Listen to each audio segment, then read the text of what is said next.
hoping that things will change, especially with drinking, but it only got worse. Well, I'll tell you what. I'll do a little spiel for 5 minutes. Your arm's going to get sore if you hold it like that for 5 minutes, but we can try. We can Yeah. try. And afterwards, we can edit it and make it a little bit less chatterboxy. Okay. All right. So, the first thing to understand is that every single thing that happens to you Right there.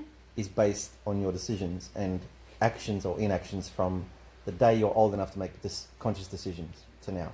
So, apart from children and animals, everyone else is in the position they're in right now because of actions and decisions, whether they were calculated or not, that they've made in the past, or omissions and things they haven't done in the past. Okay?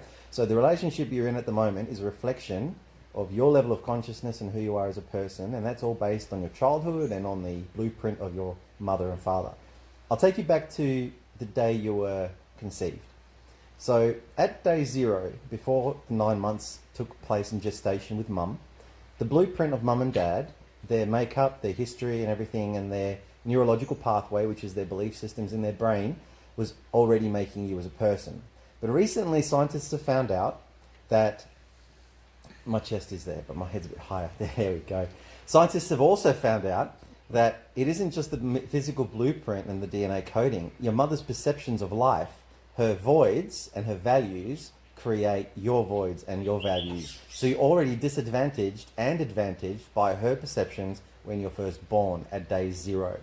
An example of this is if a woman who is pregnant has an adversity to a certain type of food or doesn't like a certain type of man because of her father or something like that, your blueprint is already going to have that in neurological pathways in the front of your brain. What a neurological pathway is a muscle or a thought, a belief system that you will create larger as you grow in life. So if you believe that spiders are scary from day 1, when you can't even remember you were told spiders are scary, like I was, you'll be scared of spiders for no apparent reason up until the age of 35, 40, and you'll just get worse and worse over time, okay? And most people don't change their belief in the spider, for example, because until it gets hard enough that they have to change it, okay? So that's the first thing. 0 to 9, 9 months to 0, you're already getting built, okay? Between the age of birth, day 1, and the 3rd month, don't give me that frowned look, all right? You asked for this, I'm giving a tip. Shh. What does gestation have to do with my question? It has got everything to do with it, because people who are with alcoholics and married to alcoholics Just be direct. are going to be the same people who are going to be married to another person with a similar abusive past, or they're going to attract a person with a similar pattern to the previous alcoholic in the next relationship. Alcoholic abuse is just one articulation of abuse. You can have someone who's not an alcoholic, but they're addicted to violence, or you have somebody else who's addicted to emotional manipulation and emotional battering instead of physical battering. It's still abuse. It's just a different action, but it's the same energy, right? 0 to 3, the child lives in what they call a theta consciousness. It's a dream state, which is why you see babies clutching at the world and not knowing the difference between themselves and their own shit, okay? Because they're part of the world. They don't know about opposites. Between the ages of 3 and 7 is when you develop your beliefs about men and women as you grow up, based on your relationships with mum and dad and children. And from there, you will develop a chest and also a face, and you will develop your relationships with people. You are with the person you are with today because of how you believe that you deserve that person or someone as good or as bad as them. Oh, that's why I'm with you. Yes, so you deserve the best and you got the best, right? So, okay, but the point is that I'll give you an example of how your brain is created and how you can change it. And this is important because this is how you've attracted your current partner. The example is that everyone has a value system, okay? So the person watching this has a value system. You'll have a favorite color, you'll have a belief in God, you'll have a value of a family, religion, shopping, sex, whatever it is that you love, okay? These are negotiable. They're not negotiable values, okay? Non-negotiable. Non-negotiable values. The person you meet, it's much easier to have a relationship with them if their values align with yours, but it's not impossible if they don't. So it's important that they understand your values, but it doesn't matter that they're not exactly the same. What matters is that they honor your values. And if they honor your value system, that is love. And then you want to honor their value system. Where it gets difficult is if you get some really, really difficult, not negotiable values which the other person doesn't want to budge on. So if you get somebody, for example, who is really, really against cats, and you love cats, if the person is really against cats, you can't have a relationship with them because they're going to get allergic or whatever it is, and you can't physically be with them. That's a silly example, but it's an example. But if the person isn't allergic to cats but doesn't like them, but you like cats, then they'll buy you a cat bracelet or whatever the fuck they give you once a year, and then you're happy, and then you have your value system honored by them, and you give them a dog bracelet because they love dogs, right? Now, here's how value systems are important.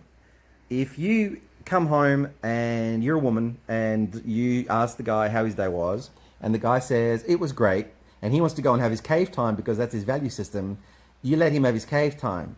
Because the next day, when he doesn't have his cave time but instead listens to you, which is fine because your value is communication, he gets his value system not met, but you get your communication value system met.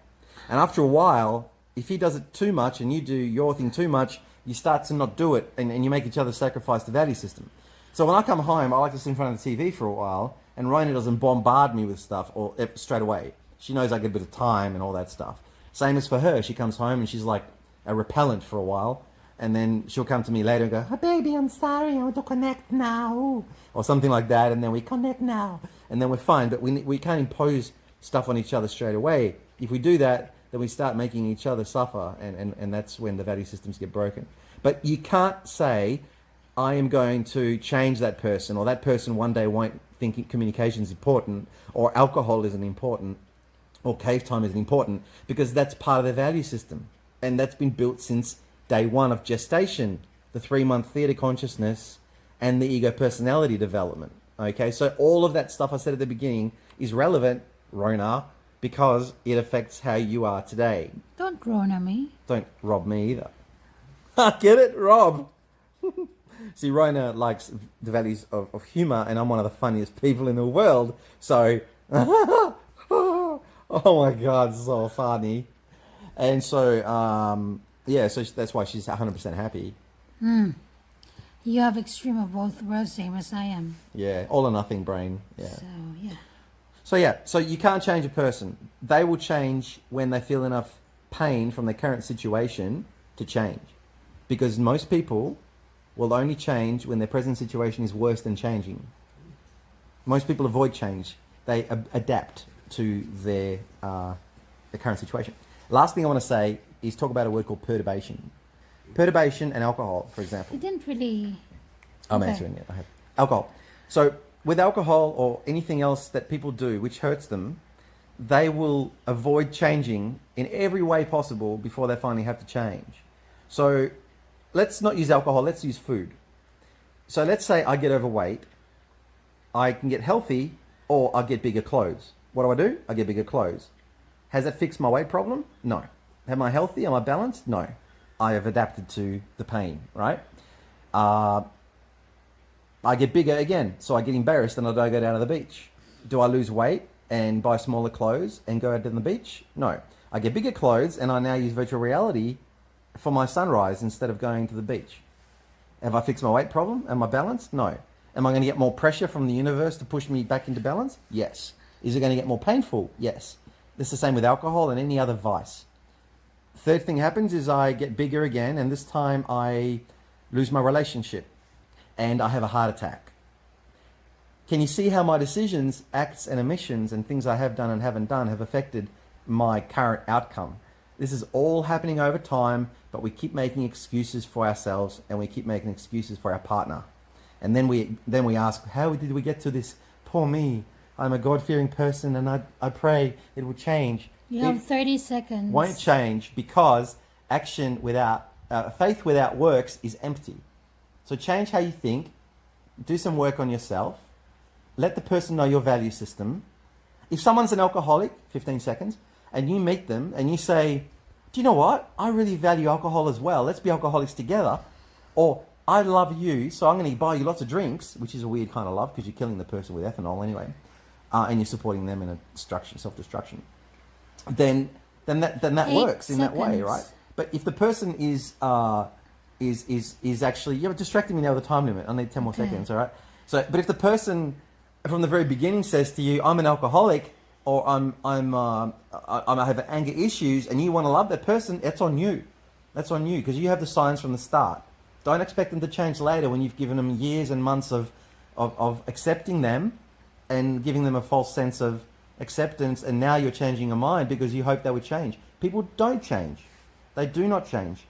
The only time they might change is when their life is so fucked up that pain is their friend and they go, I never want to do this again. I'm never going to have sex with the donkey again. It really affected me last time. So I am not doing that again, and I'm going to change. No more donkeys. Never a donkey again, for example, right? Donkey's a bad example. So yeah, there you go. Dr. Rob, drop mic. Subscribe to your channel. Oh.